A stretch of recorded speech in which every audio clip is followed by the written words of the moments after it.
over the past 1 month or so. I'm sure you must have read in the newspapers about people standing in long queues outside Reliance Jio stores, and about what the buzz Reliance Jio has created in the industry. I think since Reliance re-entered the telecom space with the launch of the much anticipated 4G network, the excitement is not just about the cheap data plans or the free voice calls. I think it's more about the incredible data speeds that have been promised. Today, Reliance Jio promises that a download speed of up to 70 Mbps. I mean, who wouldn't love that? Well, today we are here with two of the most renowned experts, Mr. Sanchit Gogia and Mr. Sunil Dutt from Reliance Jio itself, to discuss about what is the future roadmap for Reliance Jio and what can you expect in the road ahead. The broad context of today's discussion will revolve around the impact on digital businesses and how can digital startups or even established companies in India benefit from this entire initiative. So before we move into the discussion, I'd just like to take a couple of minutes to introduce you to our reputed panelists today. First and foremost, we have Mr. Sunil Dutt, who's a veteran in the telecom industry. He's currently the president of devices at Reliance Jio Infocom. He has over 30 years of experience in the technology industry. Before joining Reliance Jio, he was working as an independent consultant with Business Leader, a facilitator, and consultant in Asia markets, and after quitting the Canadian smartphone maker BlackBerry India as its managing director.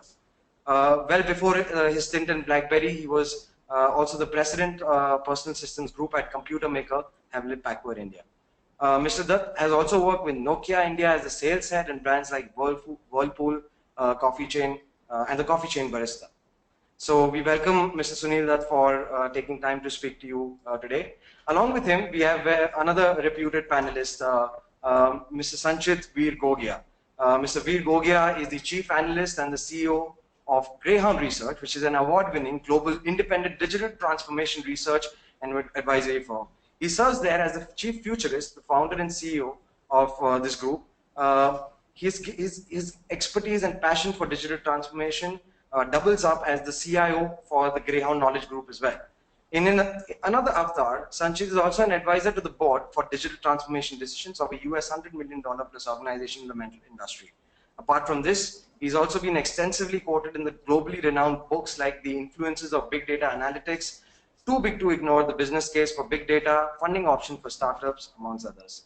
So gentlemen, thank you so much, and we welcome you today to this interesting discussion on Reliance Jio and the impact that it will have on digital businesses. To start with, I would like to hand over the mic to Mr. Sunil Dutt. If you could just make some your comments on how has this initiative shaken up the telecom industry, and what do you see the road ahead?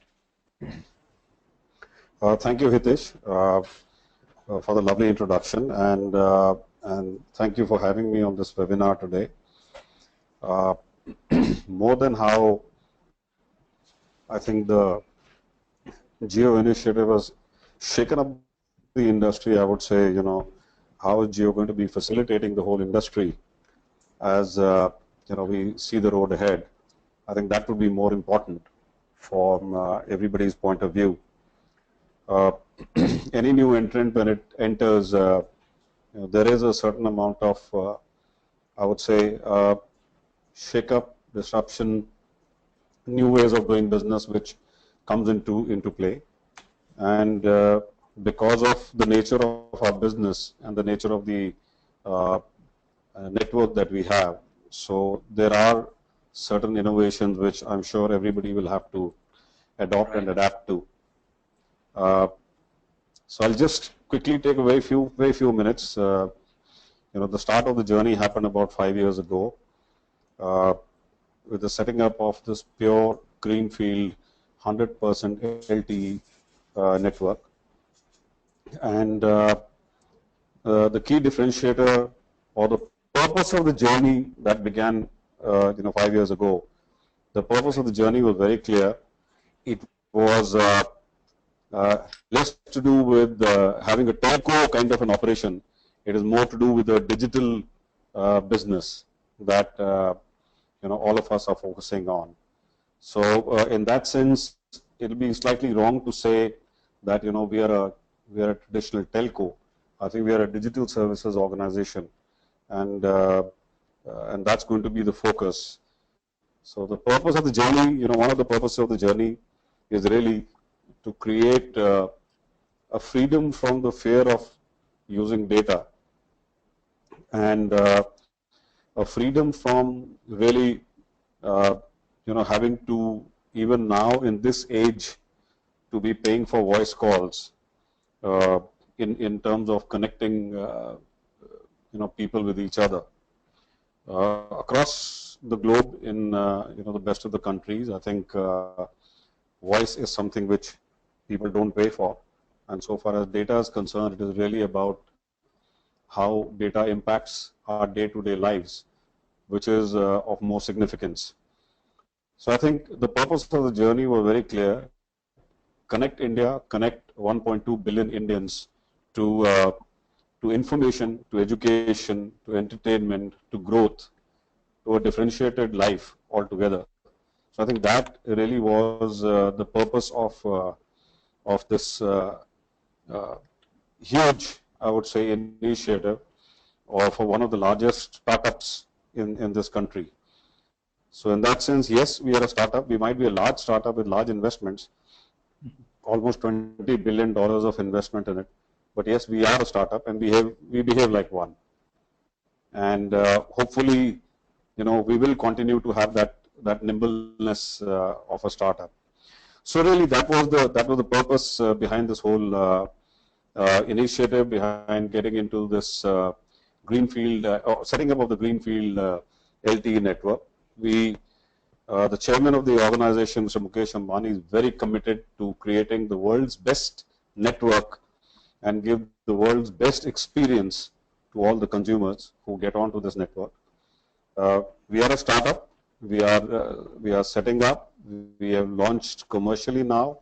We are very confident about the quality of our network, and we're very confident about the services that we'll be able to provide for our consumers. Uh, unlike a traditional 4G, so to say, operator, uh, it is not about setting up a network for high-speed internet. I think high-speed internet is a basic hygiene. I think whenever when you set up a highway, when you set up a super highway, it's about connecting people to destinations, and the whole focus, I think, is going to be about setting up those destinations.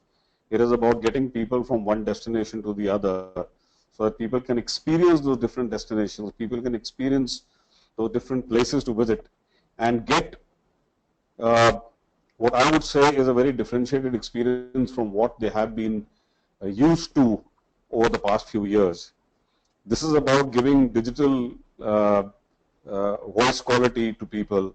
This is about giving no latency in the network. This is about giving a superior services experience to people. So I think it's about that. The whole journey was about that, and very happy to be a part of it.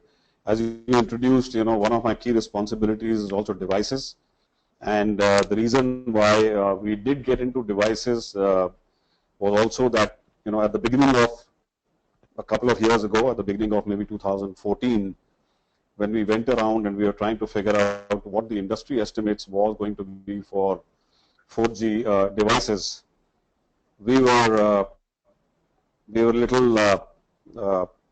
surprised, or rather shocked, to see that the industry was looking at a very low number at that point of time for 4G devices in the country. And we had seen some of the global markets who had gone and adopted 4G, and how quickly the growth had happened over there. And therefore, we decided that we should be amongst the ones who should engineer that growth, and therefore we did get into devices. Happy to share that our estimates of the industry growth are really coming true, and we believe that like some of the other countries which moved into 4G, our country is definitely moving into that direction. And I think almost all of the smartphone industry is today moving towards of 4G adoption. And we estimate that something very similar is going to happen to our country, as it has happened in some of the Western countries, some of the other countries in Asia and Southeast Asia. And also, we estimate that a whole lot of people, when they start to see value in this, they actually, the large base moves from even traditional feature phones to a 4G smartphone adoption. So that's quickly from my side. Rest, I think we'll take it along as we go into the webinar. Right. No, I agree. I think some really exciting times ahead because of the all the announcements that we are hearing from Reliance Jio and the potential subscriber base that this country can reach to in the next couple of years. But, just following or adding on to those comments, I'd like to just get Mr. Gogia's views here. So, Mr. Gogia, like as an as an expert in the telecom domain, what do you feel about how competitive will this space get? Especially with the advent of Reliance Jio, and what do you perceive will be the value of this network, or the subscriber base in the next couple of years? Right. First of all, Hitesh, thank you for the opportunity. It's a wonderful platform that you've built here, and warm welcome to all attendees. I can see 17 of you, so small but mighty, I would say. So thanks everyone for joining. Clearly, look, Reliance Jio has jolted the Indian telecom sector. If I'm being honest, whenever I would speak to operators across the country, I would sort of sense a sense of complacency with everybody. Literally, the business was going very well. People were very spotted. They were number one, number two, and number three players. And the cycle of innovation in telecom sector had really slowed down because it was all about who had the more bite, who had the more money, who had the more subscribers, and it was all about incremental innovation. It wasn't really fundamental innovation per se, wherein people were leapfrogging. Like Sunil just said, it was just about telco and pipes. It wasn't really about experiences. It wasn't really about the digital economy. Really, look, Reliance Jio has done fantastically well to jolt the Indian telecom sector. But there are multiple ways impact will be felt broadly in the country, and there are about 5 things that we as an analyst firm at Greyhound Research feel will happen. The first thing clearly is going to, the introduction of Reliance Jio is going to start a 2-SIM culture. What I clearly believe is that the network is chiefly built for data, and voice quality may or may not compare to its peers. There's point of interconnectivity issues right now, and again we will see how the service levels are from Jio, and that's for time to tell. But clearly, in the foreseeable future, the first impact that we see coming out of this announcement is the start of a 2-SIM culture, maybe a 3-SIM culture as well. You will see that Mumbai is a classic example, where in certain parts of Bombay we see that Vodafone's very strong, certain parts of Bombay Airtel's very strong. But with Reliance Jio, in Mumbai, Maharashtra is home turf for Jio. So we definitely see Jio sort of pushing the buttons really hard in a lot of these states. And in fact, I already have a lot of journalist friends and a lot of other friends out there who have adopted this 2-SIM culture. So we'll see this take off. Also, the onset of price wars. The other day there was a huge interview with Mr. Sunil Bharti Mittal of Bharti, and he clearly went out and said that even this was also a surprise for him as well. So what we clearly see is that price wars will be the name of the game. Whether you like it or not, there will be a lot of allegations. There will be a lot of talking down about predatory pricing wars. But again, as Sunil very rightfully said, whenever there's a new entrant, there are new ways of doing business, and of course, you go for each other's skin. And so ultimately, it's the consumers who are going to win in this entire game. If you were to draw parallels, I think it would be useful for the audience to draw parallels. Let's say there was offline retail, and all of a sudden Flipkart and Amazon, everybody came and started offering very aggressive discounting. So that itself can be even termed as predatory pricing, but the fact of the matter is that that's the new way of doing business, and that's what Jio is really going after. The third outcome we'll see that out of Jio clearly will be, other players like Bharti, like Vodafone and Idea. They have 2 options. They have the option to either invest more aggressively or consolidate. We've already seen the voice coming out of Vodafone there, where they've announced a 47,000 crore investment into the country.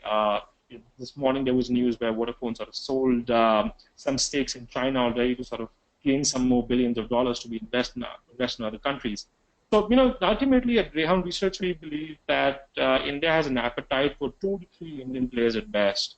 And with deep pockets like which Reliance has, which Bharti has, others will actually struggle. So Vodafone must invest, Idea must invest, and the fact that Reliance Com and Reliance Jio it's in the paper that it's virtually the aggregation has already started and it's already there. So think about the might that Reliance Jio, Reliance Infocom has put together. So Bharti and Vodafone will be the ones which will be under key pressure. And if you think about it, it couldn't be worse timing for Vodafone because Vodafone's IPO is just around the corner. And so clearly a lot of pressure would be felt in the Vodafone quarters right now to sort of make a comeback. But you know what?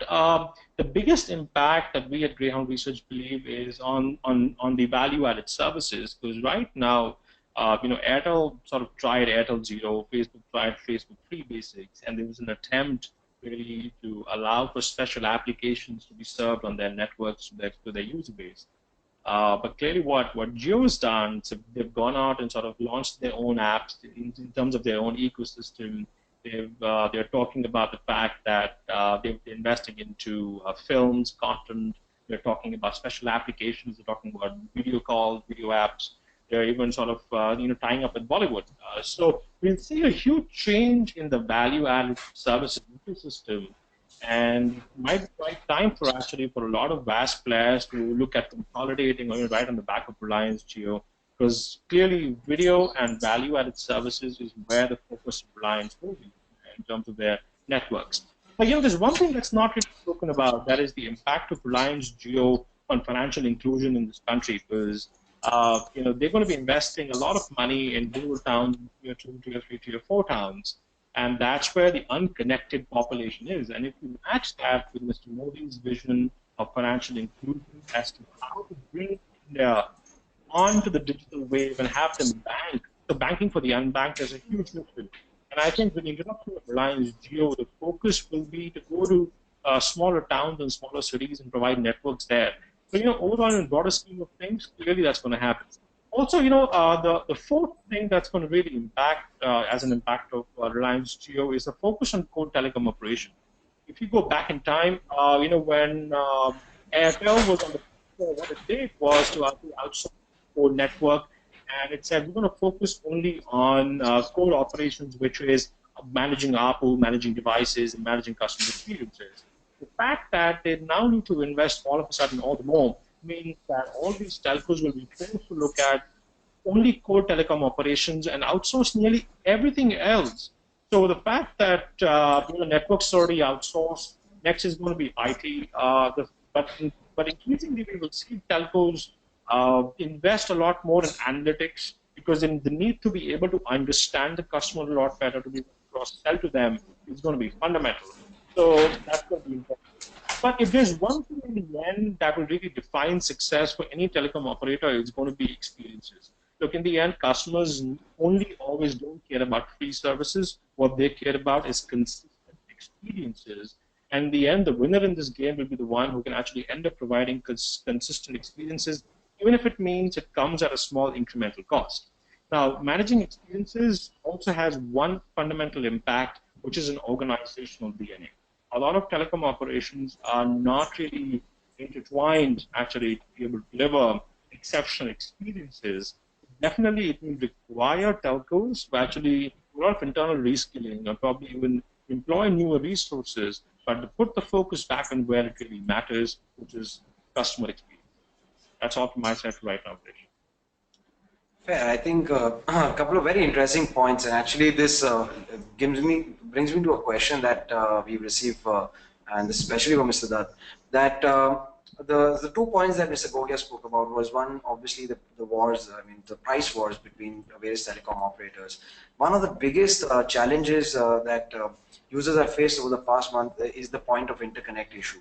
So just wanted to know your take on what has been the progress in the past 1 month, and what operational and regulatory hurdles do you foresee that Reliance Jio would be able to overcome to address these issues? See, I think most of the traditional incumbent telcos have gone ahead and committed about providing the points of interconnect to Jio, and especially because now that we announced that we have gone commercial, so it's mandatory for them to provide the points of interconnect.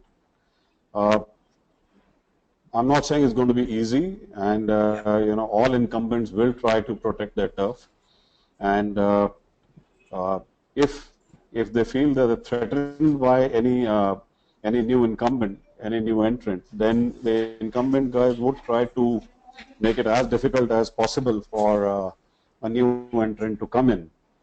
But as our chairman had also said, I think it's important for the incumbent operators to realize that if the purpose is larger than just protecting your own turf, if the purpose is India, if the purpose is about the country, if the purpose is about the growth of the country, and not just about an organization, and in that sense, the organizations would then in that case anyway grow, then I think the incumbents have to rise above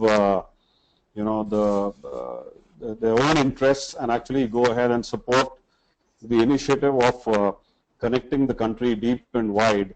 As Mr. Gogia also just mentioned, it's about connecting the tier 3, tier 4 towns. It's about getting them to connect to information, to connect to financial inclusion, as he also mentioned, and to connect to entertainment sources and education. Right. Even if it is at a small incremental cost, as he had mentioned, I would say, the effort is not to have an incremental cost. The effort is to make sure that the cost doesn't increase for a consumer. The cost that he is paying or she is paying continues to remain constant, and within that, odd comes down, and within that, there is a differentiated experience which a consumer is able uh, to go through and to be able to do so in the smallest of the towns as well. So I think points of interconnect, I'm sure we'll get that behind us as we go along. Wonderful. I think that has been one of the biggest questions that they have. Apart from that, I think what Reliance Jio promises is for digital startups, and especially if we look at e-learning, video on demand, OTT startups, it offers a lot of potential that lies ahead. And I'm sure a lot of startups, a lot of businesses would be right now thinking about the scalability and how do they allocate resources and how do they plan for the road ahead, given the record time of 100 million subscribers, the target that has been set. I mean, it's quite ambitious. So I just wanted to get your candid take on this, starting with Mr. Dutt and then Mr. Gogia. On what do you see, what should be the strategy for especially startups at this stage, because this changes a lot of things for them in the real sense. You want me to go first, Hitesh? Sure, go ahead. Yeah. Okay. See, as I see it, for the startups, I think one of the important things is going to be,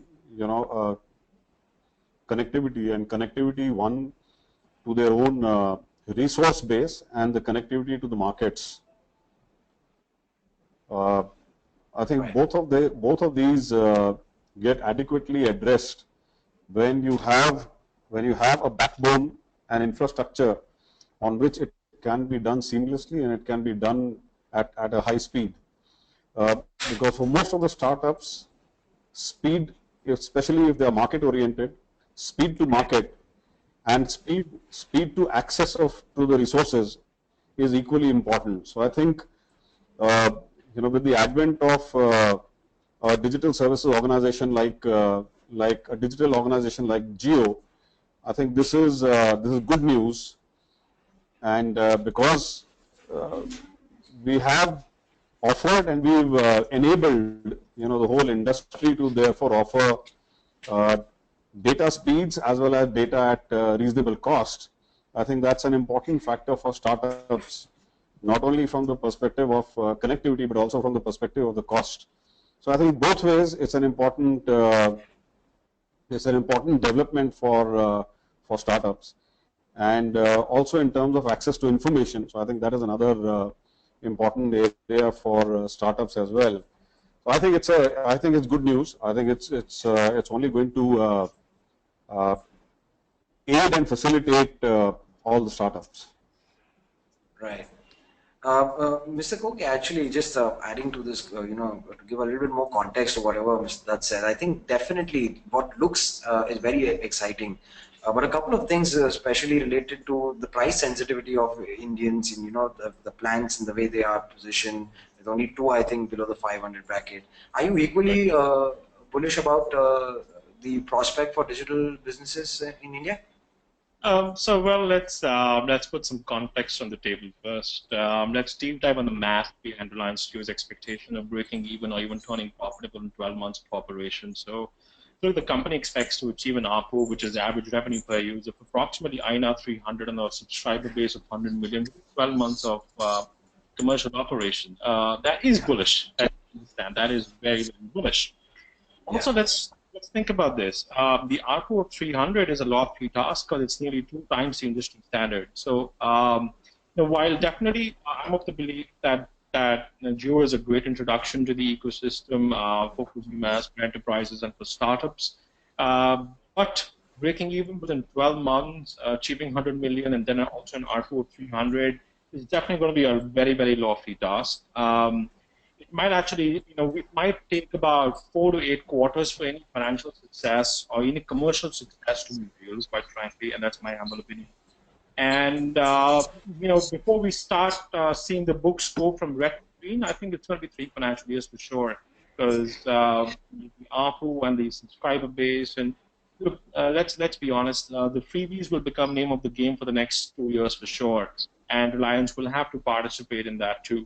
So the fact of the matter is 3 to 5 years is what it will ideally take, in my estimation, as a company has been on research, that Reliance will be able to get. Having said that, look, there's a lot that startups can actually, and even broadly enterprises, can even gain from. The fact of the matter is, they struggle with great bandwidth. Huge agents, I would say, in the industry has been the movement away from traditional LAN environments where you needed a professional setup to really start an organization, to whereas you can very well sit at home and start with your own personal bandwidth, have a startup. Now, to be able to have that kind of bandwidth is absolutely critical to deliver cloud-based services. It's absolutely fundamental to move away and have these work-from-home setups. I'll give you a classic example. I'm sitting right now here in Mumbai, in Taj Lands, and what I'm seeing is a great view, and I'm not in a traditional office. That's wonderful because I don't have to fix to a chair. Now, that's the flexibility that a startup definitely needs. So what Reliance Jio that definitely gets on the table is that connectivity. But having said that, there's a lot more that a new operator like Reliance Jio can offer. I think, in my humble opinion, it's actually 3 things. It's new partnerships, investments, and new networks. And what do I mean exactly by that? New partnerships, because think about it, Reliance is coming up with its own content ecosystem by the way of making it on their own, or let's say investing in startups. So what we definitely have is an opportunity to get an eyeball from someone at Jio. So if you have a great startup out there which is based on VAS, based on the content ecosystem, Jio will have user base with data and user base who will actually use that data. And if you have a great content idea, a great VAS idea, probably they could be great partners.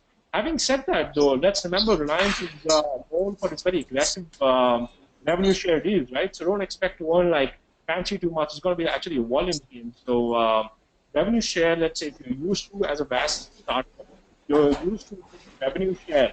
That might not be what, let's say, Reliance offers you, but then again, what they offer you is a huge amount of user base, which nobody else will be.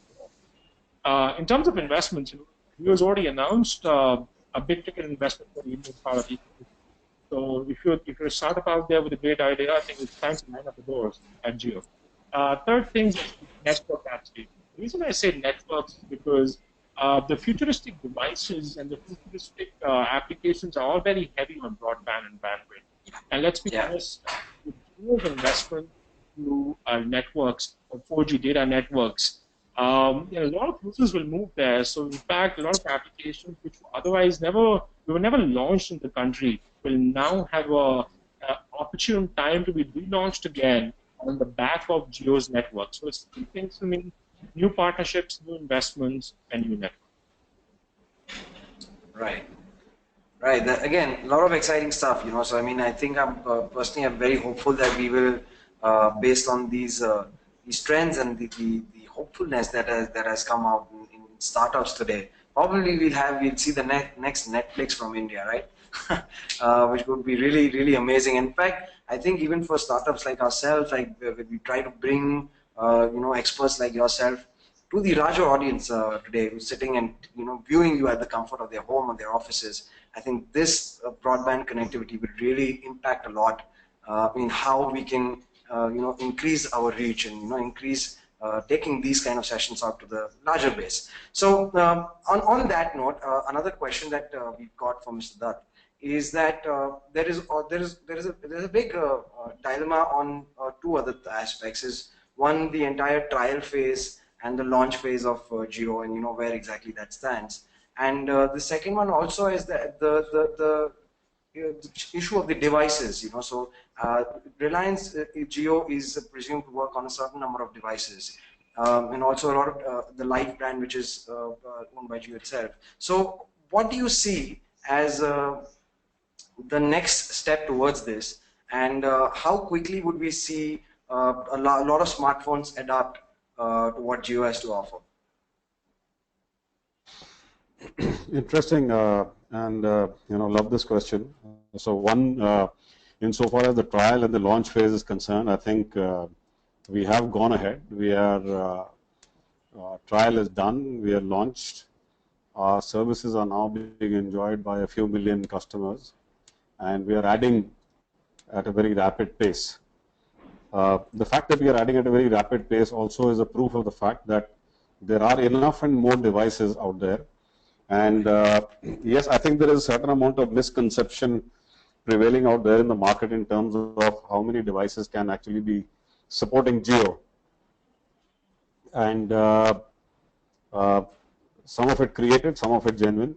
But let me assure you, first of all,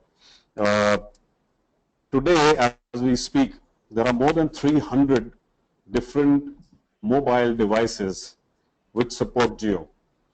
Now, when I say support Jio, there are 4G devices which are 4G data only devices, and there are 4G devices which are 4G along with voice over LTE. Okay, because we as a digital organization, we are providing voice over LTE, and the reason for providing voice over LTE is because it's digital quality, it's HD quality, it's a differentiated quality for a customer. There is absolutely no latency, and the quality of the voice is very superior. So that's one part of it. And I said there are 300 such devices of different manufacturers which are supporting this now. Whether it is an Apple or a Samsung or an HTC or an Indian organization like a Micromax or a Lava or even an Intex, and then our own devices which are branded Life. So all of them, they all support 4G, they all support LTE, they all support voice over LTE. So 300 plus devices. Along with that, there are some devices which are data only. For those devices, we have provided another solution which is a Jio Join. So that's an app which you can download on your devices, and two people, if they can do that and they have the app, they can actually enjoy digital voice over LTE through the Jio Join application also. Similarly, for some of the other 3G devices, they can also download the Jio Join and actually get the experience of that network. They always have the choice of using another device which is a Jio-Fi or a personal Wi-Fi which they can carry around and therefore connect through that. So we have, as an ecosystem, we've made it possible for millions and millions of consumers to actually, with their existing devices, to be able to connect with each other through Jio. And all the new devices which are coming in, so almost every brand of mobile devices today in the country is focusing on 4G, and they're focusing on bringing in 4G devices which are also supporting voice over LTE. Uh, the other part is about making it affordable.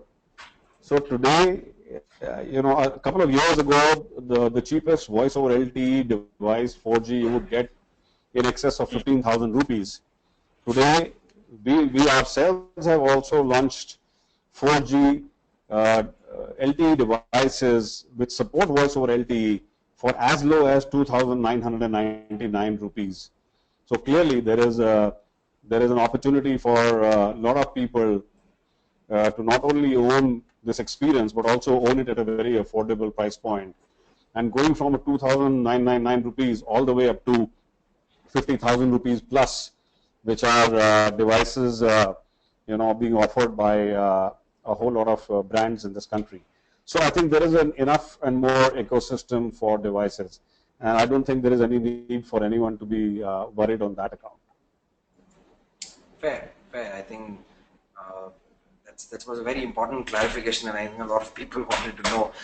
Just following that, Mr. Gogia, actually, and putting context to a point that you had made before on financial inclusion. So when we are looking, so we've spoken about content as one business. I'm sure there are several other businesses that are just waiting to see the potential that Reliance Jio can unfold for them. So if we look at maybe rural or semi-urban areas where a lot of larger consumer base or a subscriber base awaits, a lot of brands and services, do you see that there's a potential for any other businesses, any other industries that would be disrupted by this? And what is your take on the potential of Reliance Jio reaching out to this customer base?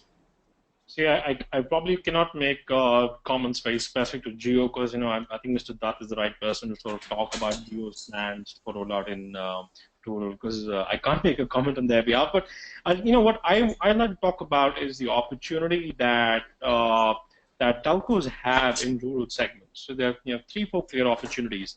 Of course, one is financial inclusion that I spoke about earlier, and I alluded to that. The second one is education. The fact that today content dissemination is such a tough task for anybody, and the content creators are actually sitting in large towns or probably not even in the country sometimes, right? So how do you bridge the gap between content creation and content consumption? More specifically from an education perspective is a very important task. And I think better connectivity can really help improve education. The third thing is healthcare. Right now, you see, one of the biggest problems that rural India, or let's say towns, even tier 4 towns sometimes have, is how do you really get the best of the healthcare to these rural cities, because there's a cost associated with that. So, what we've clearly seen, there are umpteen examples out there where video telephony has really helped bridge the gap, wherein you can now get the best of the doctors across the country at the tap of a button on a video chat and talk about a patient's case. And of course, there will be local nurses or local doctors who can actually help champion that from a local dissemination perspective. So healthcare is a very important one as well. The fourth thing that we're seeing clear impact on is agriculture. And agriculture is very important because you see the rural economy depends on agriculture, and agriculture needs a lot of information. So, how do you really make a farmer smart is a very important task. And, the fact that today a farmer can test a soil, the Modi government has done a fantastic job to come up with an app wherein a farmer can actually test a soil and say, over time the quality of my soil has changed, and should I grow the same crop on this soil, or is there a newer crop? So those changes were never understood. Even from a trading perspective, if you see, earlier, for farmers to trade directly with distributors was nearly impossible, and that's another avenue. So clearly, the avenues are up to our imagination, quite frankly, but in terms of key impact and key initial impact, it's definitely going to be healthcare, it's definitely going to be education, it's going to be financial services and agriculture.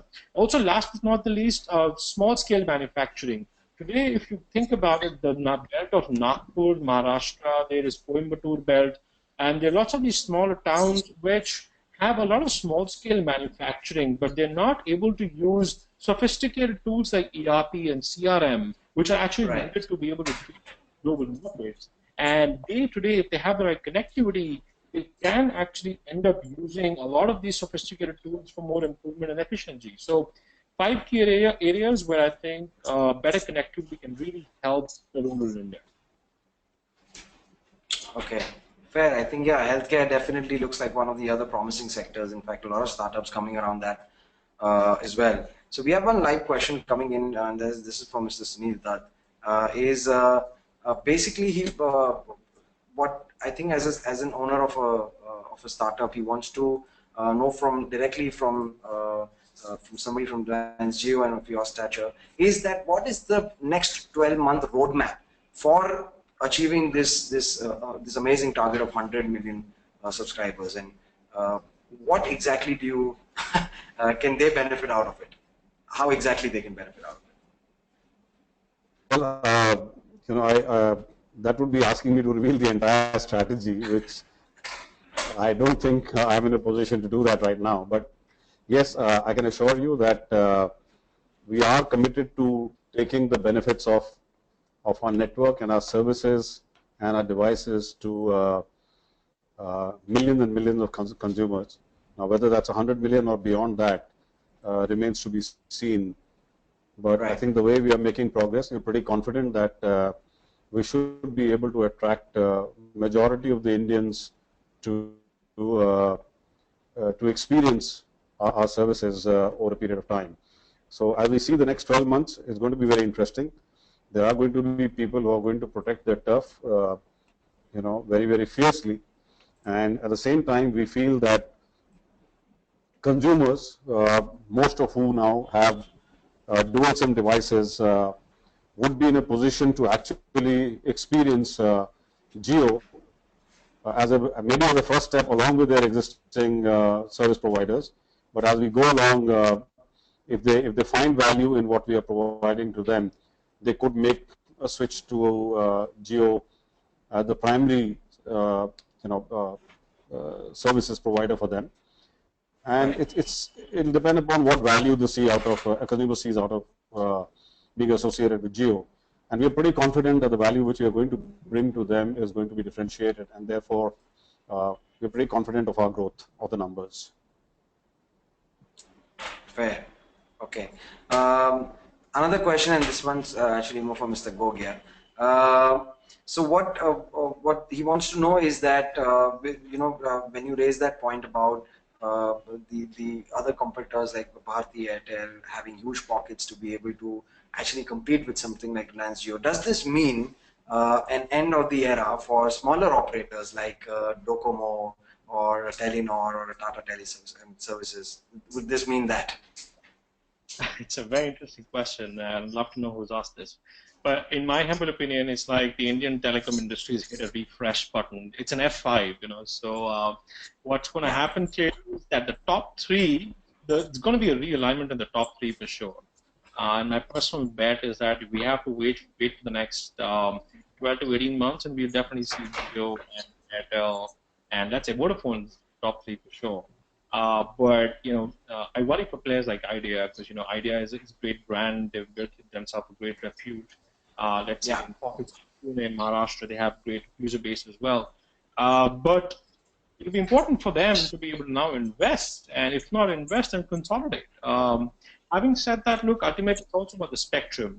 So the spectrum allocations are going to happen all over again. Right. And it's pretty foolhardy for anybody else to now go out and do fresh investments because it's not going to be small tickets of investment. And so unless you're playing in the top three, there's actually no point playing. So yes, there will be smaller players, but more in areas of content, more in areas of VAS, because it makes sense. It doesn't make sense anymore investing a lot more effort and money in becoming the next telco operator because, the telco operation themselves are changing. So clearly, you will see some ISPs get into the herd as well at some stage. So I think there will be a season of fresh competition. 3 years from now, the name in the telcos industries will be very different. Like Reliance Jio came out of nowhere. I'm very certain there's going to be another competitor with Reliance Jio will have and they will play the new incumbent, and Reliance Jio 3 years from now will play the old incumbent, and that's the name of the game. So I think, rightly put, the telco industry is hit a refresh, and we should expect a lot of changes in the next few years. Sure. I think a very interesting point. I think the eventual beneficiary is going to be the consumer, whatever may be the outcome. And that actually it gives us to another interesting question. This is again directed toward Mr. Dutt.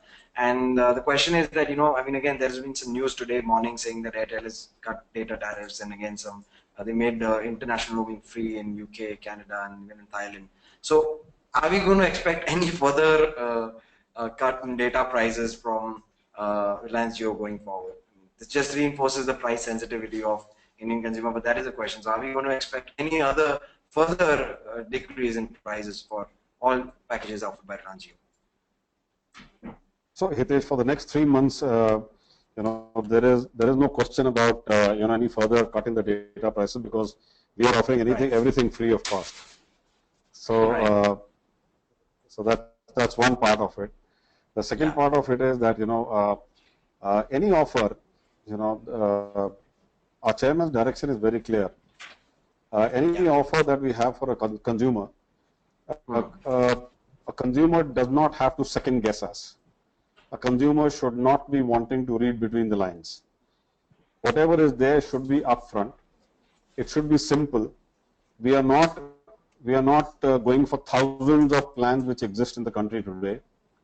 We are talking about simple plans which are easy to understand by the consumers. And so I mean, I did read the news.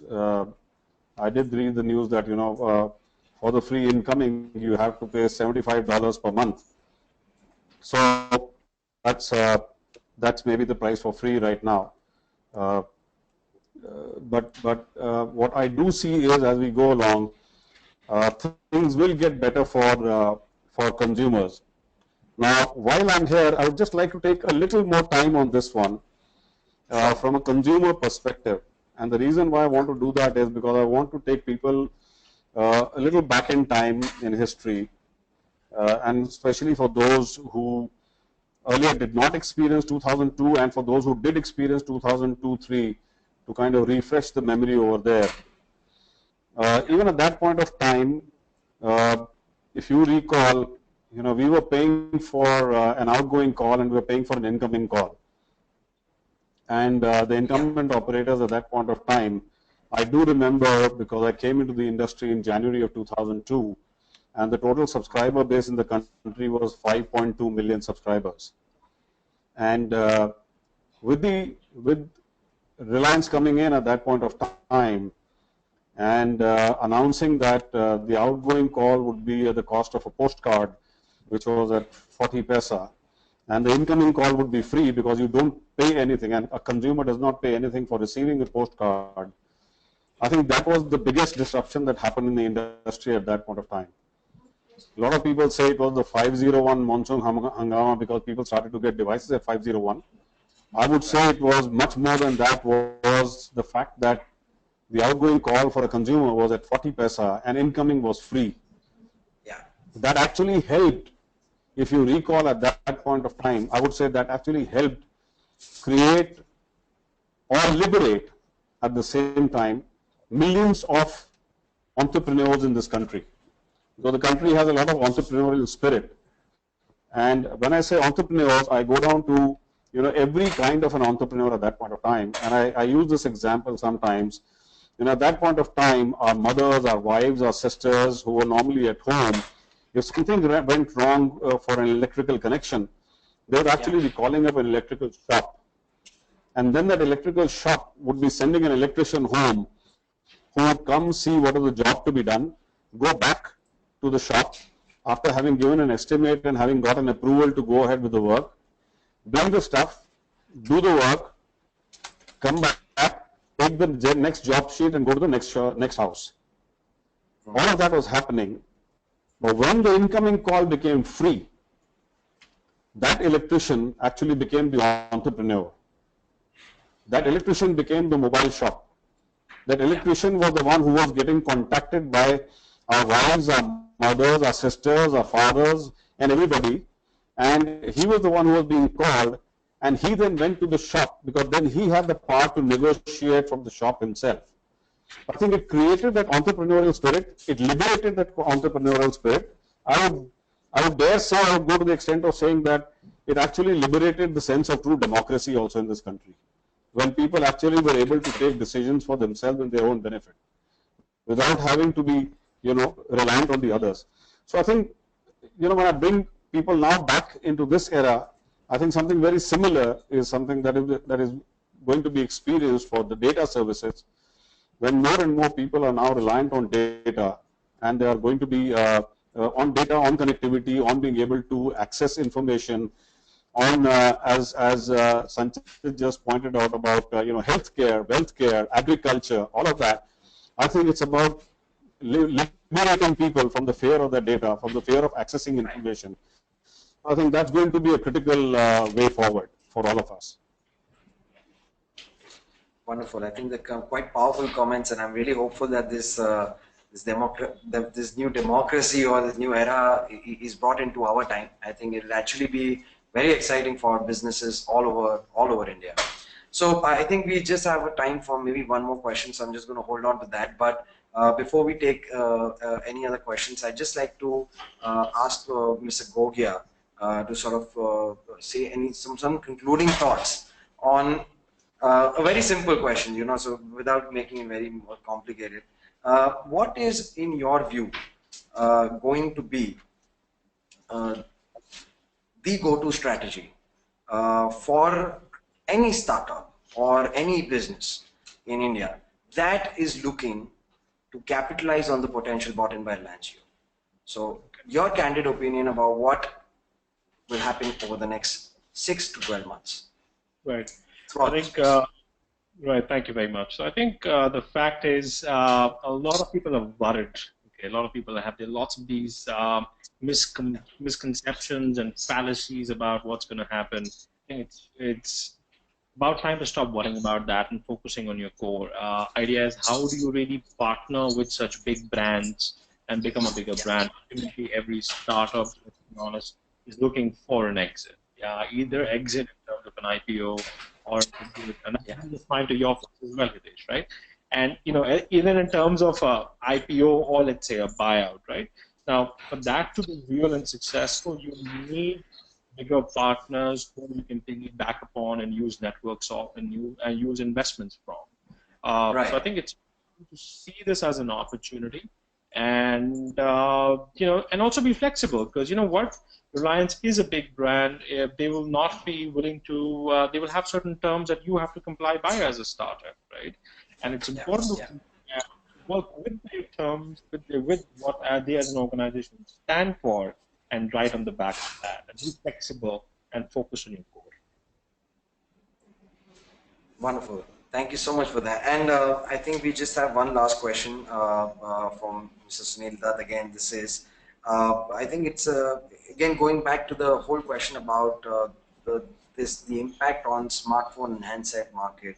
So what will be the impact of this on the overall sector as such? Do we see more smartphones coming with the capability of VoLTE? And how does light disrupt all of this? What is your take on this particular aspect? Yeah, so I think the smartphone market, which has already been growing, at 50% growth rate, I think that is set to see a higher amount of growth, especially with the scale setting in. I think it's going to, the handsets are going to become more and more affordable. So smartphones are going to become more and more affordable. That's one aspect of it. But I think for a lot of consumers to make a switch to a smartphone or an upgrade to a technology like 4G and LTE, it was always about the content. It was always about services. It was always about what is the different experience. So if I have to buy a handset of a different technology, or if I have to upgrade my device to a 4G device, what is the difference that I'm going to experience in terms of services? So I think first time in the history of even the devices, when we moved from 2G to 3G, there really wasn't a great differentiation that a consumer saw. He or she maybe saw a little better speed of the same. So it was just a little more of the same. Out here, it's not about a little more of the same. It's about clearly, a lot more than what used to be. So I think that is something which, so whether you, so today when I use my device and I'm able to see on the Jio TV, I'm able to actually experience all my television channels, and I don't even have to, get to another set-top box and another connection. And if I need to watch it on a larger screen, I can just cast my screen onto the larger screen, and I can see all my TV channels. Or if I have to see movies, I can just go to Jio Cinema and experience the movies.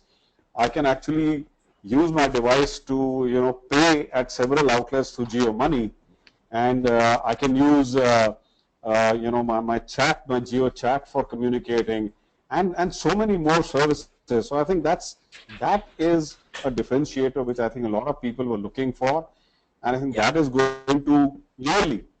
Because of that, the device industry is definitely going to see, the smartphone industry is definitely going to see much sharper growth in this year and the years ahead. Correct. Can I make a quick point there? Sure. Sunil. So, a lot of times we get questions as an analyst firm, we get spoken about what the mobile devices is changing, and PC penetration is still very low, and PC penetration is not increasing at the pace. And my response to that is that, look, the reason we are even talking about low PC penetrations is because we're treating PC and mobile as two different items. Today, an average mobile device has the capability to act like a mini PC of its own. And so because the devices of the future will look different, and hence our definition of personal computing must change as well. So clearly, a mobile device today has the capability of being connected via HDMI, and a television at home becoming your screen, and you just have a physical keyboard otherwise, right? I think the definition of devices and PCs will change ultimately, and hence how we define PC penetration as a country at some stage, that must also go through a big change, because today mobile devices can no more allow you to just consume content, but also create content. So Sunil is from his next BlackBerry, and I have this BlackBerry Passport, and I always say very often that BlackBerry Passport was one of the devices, and sadly died, but one of the devices that allows me to create content aggressively, not just consume content. And what we're seeing is that there are lots of these new age devices which are out there, which allow you such high computing power in that sometimes even that puts old PCs to shame. So the future of devices is very different, and PC penetration is going to only increase in the country. Yes, absolutely. I think that's all. I think we couldn't agree more. Unfortunately, we are just out of time here. On a concluding note, I would just like to sincerely thank both of you for taking time and sharing your insightful views.